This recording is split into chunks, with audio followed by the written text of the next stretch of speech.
అడుగుడి మీకు ఇవ్వబడును, వెతుకుడి మీకు దొరుకును, తట్టుడి తీయబడును. కానీ అక్కడ రాయబడిన బైబిల్లో ఒరిజినల్ స్క్రిప్ట్స్ లో అలా లేదు. ఎలా ఉంది తెలుసా? Keep on asking, not just ask, keep on asking.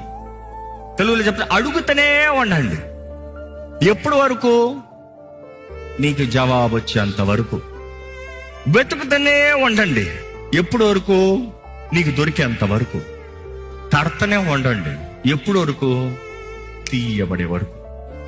ఈరోజు మనకి ప్రార్థన చేయరా అంటే ఒక మాట చెప్తా, ప్రభా నీ చిత్తమైతే, నేను భక్తుల్ని, నీ చిత్తమైతే వెళ్ళిపోతా.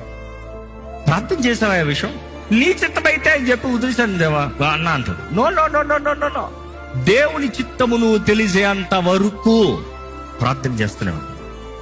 దేవుని చిత్తము స్పష్టముగా తెలియజేయబడేంత వరకు ప్రార్థన చేస్తూనే ఉండవు, ఆగద్దు.